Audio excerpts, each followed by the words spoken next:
You wake to the sound of marble cracking under the weight of golden statues, each one carved in the likeness of a man who believes himself a god. The year is 39 AD, and you are a senator in the Roman Empire, standing in the shadows of the Palatine Hill, as Emperor Gaius Julius Caesar, Augustus Germanicus, known to history as Caligula, orders another execution for the crime of insufficient worship. The morning air carries the metallic scent of fierce sweat from your fellow senators, mixed with the heavy perfume that clings to the purple silk, draping every surface of the imperial palace. Your hands shake as you watch.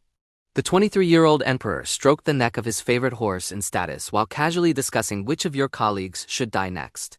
Before diving into these forgotten stories of survival and suffering, if you enjoy learning about the hidden truths of history, consider hitting that like button and subscribing for more content like this. And please comment below to let me know where you are listening from. I find it incredible that we re-exploring these ancient stories together from different parts of the world, connected across time and space by our shared curiosity about the past. Gaius Caligula ascended to power in 37 AD, carrying the hopes of an entire empire on his shoulders. Born in 12 AD to the beloved general Germanicus and Agrippina the Elder, he spent his childhood among Roman legions on the Germanic frontier, where soldiers fashioned tiny military boots for the boy they affectionately called Caligula Little Boots. Those same soldiers who once bounced him on their knees would later whisper prayers to survive his reign. His early months as emperor appeared promising. Caligula freed political prisoners, restored democratic elections, and distributed generous bonuses to the Praetorian Guard and Roman citizens. But somewhere between the marble corridors of absolute power and the poisonous whispers of court, flatterers, the young man who had once charmed legions, began transforming into something Rome had never seen before: an emperor who demanded worship as a living god while indulging in appetites that horrified even a society accustomed to access. The first signs appeared during his recovery from a mysterious illness. In 38 AD, palace servants noticed how his eyes would fix on nothing for long minutes, his lips moving in silent conversation with invisible companions. When he emerged from his sickbed, courtiers observed that something fundamental had shifted behind those pale blue eyes where once resided. Calculation now burned an unsettling mixture of paranoia and divine grandiosity. Caligula's transformation manifested first in his relationship with religious ritual. Traditional Roman emperors maintained the careful fiction that they ruled with divine blessing, not as gods themselves. Caligula shattered this boundary with the enthusiasm of a man discovering fire. He ordered temples throughout the empire to replace statues of traditional gods with images of himself, complete with interchangeable heads, so his divine appearance could be updated with the seasons. In his private apartments, he constructed elaborate shrines where he would conduct conversations with statues of Jupiter, Mars, and Venus, conversations that servants reported hearing from both sides. Gods stationed outside his chambers grew accustomed to the sound of their emperor's laughter. Mingling with silence as if divine voices only he could hear was sharing cosmic jokes about mortal affairs. These religious innovations extended into the realm of the intimate in ways that scandalized even Rome's jaded aristocracy. Caligula established a cult of imperial worship that required senators and their wives to participate in ceremonies that blur the lines between political submission and sexual degradation. During one documented ritual in 39 AD, he forced the wife of Senator Marcus Junius Brutus to disrobe before a golden statue of himself while reciting prayers typically reserved for Venus, goddess of love and sexuality. The emperor's sexual appetites became inseparable from his political power in ways that transformed governance into theater of the absurd. He maintained a rotating selection of married women from prominent families who were required to attend palace dinners where their primary function was not conversation but display. These women, chosen not for beauty but for their husband's political importance, would be seated according to Caligula's whims, sometimes at his feet like pets, sometimes forced to serve wine while their husbands pretended not to notice their wives' humiliation. Marcus Lepidus, married to Caligula's sister, Drusilla, found himself in the peculiar position of watching his emperor brother-in-law publicly fondle his wife during state dinners while simultaneously discussing tax policy and military campaigns.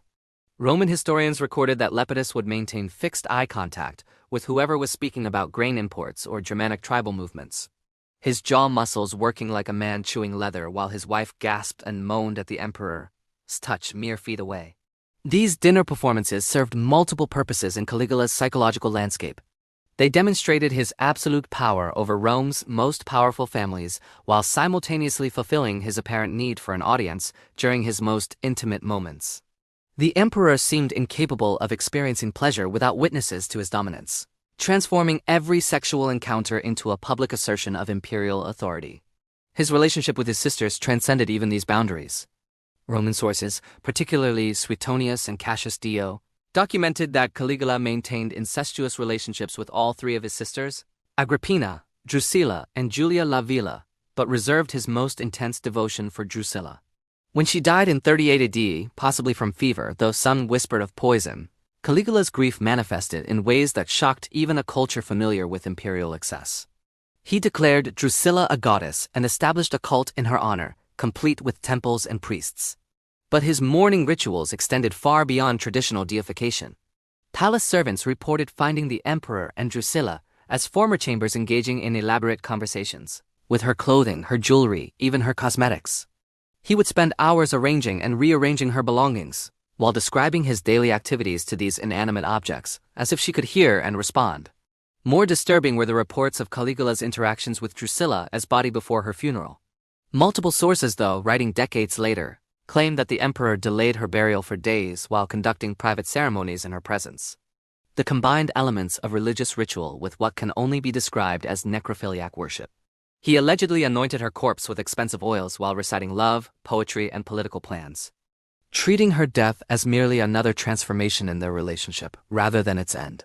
These intimate rituals with the dead extended to his treatment of executed enemies. When Caligula ordered the death of political rivals, he frequently insisted on personal involvement in their final moments that went far beyond traditional execution protocols. He would require condemned prisoners to be brought to private chambers where he could observe and participate in their deaths while in various states of undress. Combining the ultimate expression of imperial power, the right to kill, with sexual arousal, one particularly documented case involved Senator Junius Pinto, accused of conspiracy in 48, rather than the traditional beheading or forced suicide, typically accorded to members of the senatorial class. Caligula ordered Pinto brought to his private bathhouse there, surrounded by steam and the echoing acoustics of marble walls. See, the emperor personally tortured Piso while wearing nothing but gold jewelry and a crown of laurel leaves.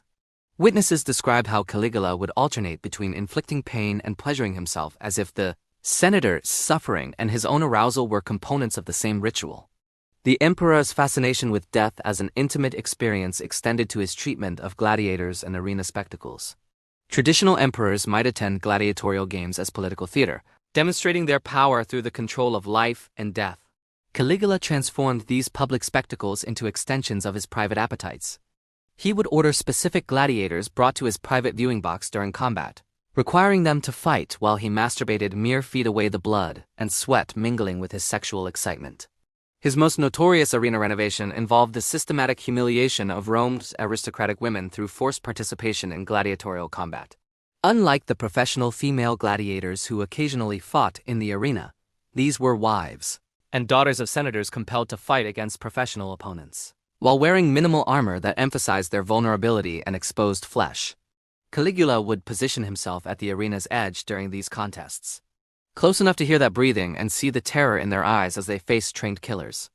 The emperor's collection of intimate rituals expanded to include elaborate ceremonies centered around his horse insulators. While history remembers the story of Caligula threatening to make his horse a consul, the reality of his relationship with the animal was far more complex and disturbing. Palace servants reported regular marriage ceremonies between the emperor and Nancy Titus, complete with exchanged vows and wedding feasts, where the horse would be hand-fed delicacies, while Caligula delivered speeches about their eternal love. The ceremonies typically concluded with Caligula engaging in sexual acts in the horse's presence, apparently believing that insight to serve as witness to his divine virility. The emperor constructed elaborate sleeping quarters next to the horse's stable, where he would spend nights curled against the animal while discussing state secrets and personal fears that he trusted to no human confidant. The psychological foundation underlying these behaviors reveals itself through examination of Caligula's childhood trauma and the impossible pressures of imperial power. His father, Germanicus, died under suspicious circumstances when Caligula was 7 years old, possibly poisoned by rivals of Emperor Tiberius. His mother, Agrippina the Elder, spent years in exile and eventual imprisonment, leaving young Gaius to navigate the treacherous politics of the imperial court without family protection. Tiberius, who raised Caligula after his parents' deaths, was himself a deeply troubled ruler who spent his final years in self-imposed exile on the island of Capri, surrounded by rumors of sexual perversion and cruelty. The adolescent Caligula witnessed and possibly participated in Tiberius' legendary debauchery, including the emperor's reported fondness for using children as sexual playthings during elaborate dinner parties that combined fine dining with systematic abuse. Under Tiberius' tutelage, Caligula learned that absolute power meant absolute freedom from moral constraints. The older emperor allegedly encouraged his heirs' developing appetites, viewing them as natural expressions of imperial authority. Servants from this period reported observing teenage Caligula practicing speeches while young slaves were tortured for his entertainment, learning to associate power with the infliction of suffering and the witnessing of degradation. When Caligula assumed power at age 24, he inherited not only the vast machinery of Roman government, but also a court culture that had spent decades normalizing the association between political authority and sexual domination. His innovations built upon foundations laid by predecessors, but with an intensity and creativity that suggested genuine psychological compulsion rather than mere political calculation. His marriage to Sonia in 39 AD provided the most sustained glimpse into Caligula's intimate psychology. Unlike his previous 3 marriages, which had been brief political arrangements, his relationship with Sais only lasted until his assassination in 41 AD. She was neither particularly beautiful nor well-connected, leading historians to speculate about the nature of their bond. Contemporary accounts describes Ionia as unusually willing to participate in and encourage Caligula's most extreme behaviors. She allegedly helped design and orchestrate many of the humiliation rituals imposed on aristocratic families, suggesting scenarios and refinements that increased both the psychological impact on victims and the emperor's sexual excitement. Palace servants reported that Sonia would often be present during Caligula's torture sessions, offering commentary and encouragement while the emperor combined violence with sexual release. The marriage ceremony itself established patterns that would define their relationship.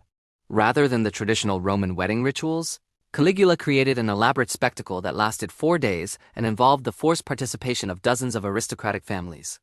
Guests were required to witness not only the ceremonial aspects of the union, but also its physical consummation, which took place on a platform erected in the palace's main courtyard. While senators and their wives stood in carefully arranged circles, forbiddance from looking away, says owner, apparently thrived in this environment of orchestrated degradation and public sexuality. Sources describe her as an active participant rather than a victim, someone who found genuine pleasure in the exercise of power over others through sexual humiliation. She would regularly suggest new victims for their joint attention, identifying women whose husbands had shown insufficient enthusiasm for the emperor's latest demands, or men whose wealth made them attractive targets for elaborate blackmail schemes. Their daughter, Julia Drusilla, born in 39 AD, became another component of Caligula's ritual life in ways that horrified even the imperial court's jaded observers. The emperor would conduct elaborate ceremonies celebrating the infant's divine nature, during which he would hold the naked baby while discussing her future role as a goddess and his eternal companion. These ceremonies typically concluded with Caligula engaging in sexual acts while holding his daughter, apparently believing that her presence blessed and amplified his divine virility. Palace servants reported finding elaborate shrines in the imperial nursery, where Caligula would conduct private worship sessions that combined traditional prayers to Roman gods with sexualized devotions to his infant daughter's supposed divine essence. He commissioned statues depicting himself and the baby in poses that shocked even the sculptors, forced to create them, paying enormous sums to ensure their silence about the exact nature of what they had carved. The emperor's treatment of male courtiers and slaves revealed additional dimensions of his psychological landscape. Unlike his interactions with women, which typically emphasized dominance and humiliation, his relationships with certain men seemed to fulfill different emotional needs. He maintained a rotating collection of young male slaves who served not only as sexual partners, but as confidants for his most paranoid fantasies and grandiose delusions. These young men, typically purchased as children and trained specifically for imperial service, occupied a unique position in Caligula's world. They were simultaneously the most trusted individuals in the empire, privy to state secrets and personal confessions, and the most disposable, liable to execution for the slightest perceived betrayal or simply for witnessing too much of the emperor's vulnerability. Marcus, a teenage slave who served Caligula for nearly 2 years before his documented execution in 40 AD, left behind fragments of testimony preserved by palace servants. Through these accounts, we glimpse Caligula's private fears and obsessions, his terror of assassination, his conviction that God spoke directly to him, his belief that sexual conquest represented the purest form of political control, and his growing paranoia about the loyalty of literally everyone around him. Marcus' testimony describes elaborate nighttime rituals during which Caligula would require the young slave to dress as various Roman gods while the emperor performed sexual acts and delivered lengthy monologues about his divine nature and cosmic responsibilities. These sessions would sometimes last for hours, with Caligula moving between intense sexual activity and rambling philosophical discussions about the nature of power, godhood, and mortality. The emperor's fears about death manifested in ritualistic behaviors that combined sexual activity with elaborate protective ceremonies. He would require multiple partners to be present during his most intimate moments, apparently believing that witnesses to his virility could somehow ward off assassination attempts. These sessions took place in rooms surrounded by armed guards and lit by dozens of oil lamps, creating an atmosphere of paranoid sexuality that infected everyone present. His relationships with the Praetorian Guard revealed another facet of his psychological needs. Unlike previous emperors who maintained formal distance from their bodyguards, Caligula regularly invited guardsmen to participate in his intimate rituals, apparently viewing their physical protection as inseparable from their presence during his sexual activities. These men, chosen for loyalty and discretion, found themselves required to witness and sometimes participate in scenarios that tested even their professional stoicism. Centurion Cassius Surya, who would eventually lead the conspiracy that killed Caligula, spent months observing the emperor's private behaviors before concluding that assassination was the only solution to what he termed the divine madness. His later testimony describes rituals during which Caligula would require guardsmen to remain at attention while he engaged in sexual acts mere feet away their professional discipline, preventing any reaction to what they witnessed. These exhibitions served multiple purposes in Caligula's psychology. They demonstrated his power over men trained for violence. They provided him with an audience for his sexual performances, and they created a network of compromised witnesses who shared knowledge, bound them to his service through mutual guilt and shame. The emperor understood the men who had watched him engage in activities they found revolting were unlikely to betray him, since their own complicity made them vulnerable to retribution. The spatial organization of Caligula's palaces reflected his need to blend public authority with private appetite. He commissioned extensive renovations that eliminated traditional boundaries between staterooms and private chambers, creating a fluid environment where political meetings could seamlessly transition into sexual exhibitions and back again. Visiting dignitaries might find themselves witnessing torture sessions during what they had expected to be routine diplomatic discussions, while intimate encounters with the emperor could suddenly expand to include negotiations about trade agreements or military campaigns.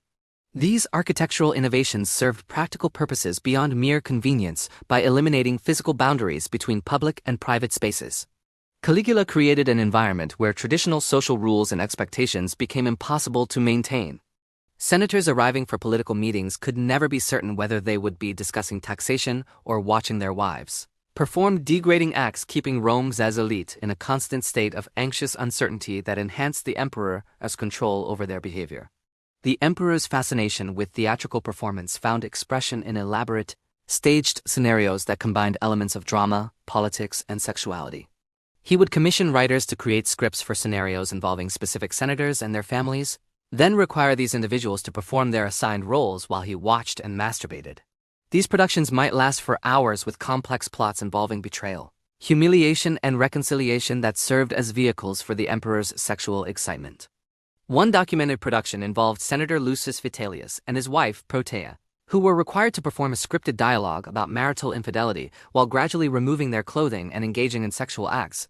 According to Caligula's detailed stage directions, the emperor positioned himself at the center of the scene, directing their performances while pleasuring himself and providing running commentary on their technique and emotional authenticity.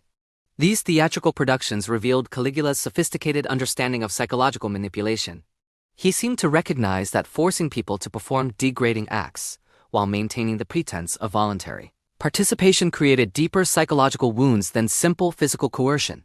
By requiring his victims to speak scripted lines, expressing enthusiasm for their own humiliation, he transformed them from mere objects of abuse into active participants in their own degradation. The emperor's treatment of religious ceremonies demonstrates how thoroughly he had integrated sexuality into every aspect of imperial authority. Traditional Roman religious rituals emphasized community participation and collective worship of established gods. Caligula transformed these occasions into exhibitions of his own divine sexuality, requiring participants to worship him through acts that combined religious devotion with sexual service. During the festival of Saturnalia in 40 AD, Caligula ordered the construction of a massive temple complex where traditional religious ceremonies were replaced with worship services centered around his sexual performance. Citizens were required to attend these services and participate in ritualized acts of submission that included not only traditional prayers and offerings but also sexual acts performed in the emperor's honor and under his direct observation. These religious innovations reflected Caligula's apparent belief that sexuality represented the purest form of divine power. He seemed convinced that his ability to compel others to engage in sexual acts demonstrated his godlike authority over the most intimate aspects of human experience.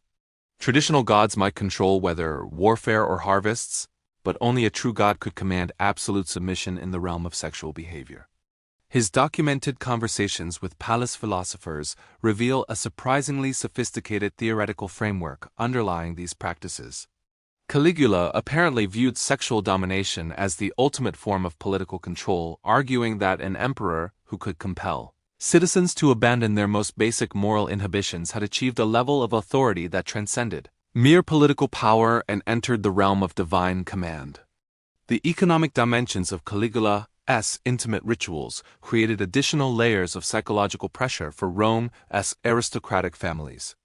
Beyond the immediate humiliation of forced participation, the emperor regularly demanded enormous financial contributions to fund his increasingly elaborate sexual exhibitions. Families found themselves bankrupted not only by traditional imperial taxes, but also by the costs of constructing specialized venues, purchasing exotic props and costumes, and maintaining the emperor's growing collection of slaves and animals used in his performances. Senator Gaius Scrap, owning a curio, documented spending the equivalent of several years' income on a single evening's entertainment for the emperor, which involved the construction of a temporary amphitheater in his villas, gardens where his daughter was required to perform sexual acts with professional gladiators. While Caligula and selected guests watched from specially designed viewing platforms, the elaborate nature of these events, combined with their financial costs, created economic pressures that reinforced the psychological control achieved through sexual humiliation. The emperor's apparent immunity to shame or social criticism suggests a psychological profile consistent with what modern observers might recognize as extreme narcissistic personality disorder, combined with possible symptoms of temporal lobe epilepsy or other neurological conditions. His documented seizures, combined with reports of auditory and visual hallucinations, indicate potential organic brain dysfunction that may have contributed to his increasingly erratic and extreme behaviors. However, the systematic nature of his cruelties and the sophisticated psychological techniques he employed suggest that mental illness alone cannot account for the full scope of his actions. Caligula demonstrated clear understanding of cause and effect, showed consistent patterns of behavior across different contexts, and displayed remarkable creativity in designing new forms of humiliation and control. His behaviors, while extreme, followed logical patterns directed toward specific psychological and political goals. The conspiracy that finally ended Caligula's reign in 41 AD emerged from the cumulative psychological pressure experienced by the Praetorian guard officers who had been forced to witness and protect the emperor during his most extreme moments. Cassius Pereira, the conspiracy's leader, later testified that the assassination was motivated not primarily by political disagreement, but by the psychological impossibility of continuing to serve an emperor whose intimate behaviors had become intolerable to observe. The final attack occurred in a narrow underground passage connecting the imperial palace to the theater, a location chosen specifically because it would allow the conspirators to kill Caligula away from the witnesses who had become integral to his sense of power and security. The emperor died alone, stabbed repeatedly by men who had spent months watching him engage in behaviors they found so revolting that death seemed preferable to continued service in the immediate aftermath of the assassination. The conspirators made the unusual decision to also kill his own heir and their infant daughter Julia, Drusilla, apparently recognizing that the emperor's intimate rituals had created a form of corruption that needed to be completely eliminated rather than merely contain this systematic destruction of Caligula's entire immediate family. Suggests that contemporaries viewed his sexual behaviors as fundamentally threatening to Roman civilization itself. The historical legacy of Caligula's intimate rituals extends far beyond their immediate impact on Roman politics. They represent perhaps the most extreme documented example of how absolute political power can corrupt human sexuality, transforming intimate relationships into expressions of dominance and control rather than connection and pleasure. The emperor's behaviors demonstrated that when legal and social constraints are completely removed, human sexuality can become a vehicle for cruelty and degradation rather than love and procreation. Modern historians continue to debate the accuracy of ancient sources describing Caligula's most extreme behaviors, noting that political enemies and later historians may have exaggerated his excesses for propaganda purposes. However, the consistency of accounts across multiple independent sources, combined with the detailed nature of many reports, suggests that the fundamental outlines of his intimate rituals are historically accurate, even if specific details may have been embellished over time. The psychological patterns visible in Caligula's documented behaviors continue to appear in modern contexts. Wherever individuals achieve positions of absolute power with minimal oversight or accountability, from corporate executives to military commanders to political leaders, the combination of unlimited authority and social isolation consistently produces similar patterns of sexual exploitation and psychological cruelty, suggesting that Caligula's example reveals fundamental truths about human nature under extreme conditions, rather than merely documenting the unique pathology of one disturbed individual. As dawn breaks over the ruins of Caligula's palace complex, tourists and scholars walk through marble corridors where screams once echoed and tears once fell, most unaware of the intimate horrors that transformed these beautiful spaces into theaters of cruelty. The emperor, who demanded worship as a living god, died, forgotten and alone. But the psychological patterns he embodied continue to emerge wherever power corrupts absolutely, and human dignity becomes subordinate to political authority and personal appetite. In those shadows between marble columns and the silence that follows whispered prayers, the ghost of absolute power still whispers its eternal promise that those who hold the power of life and death over others will inevitably discover appetites that no moral boundary can contain.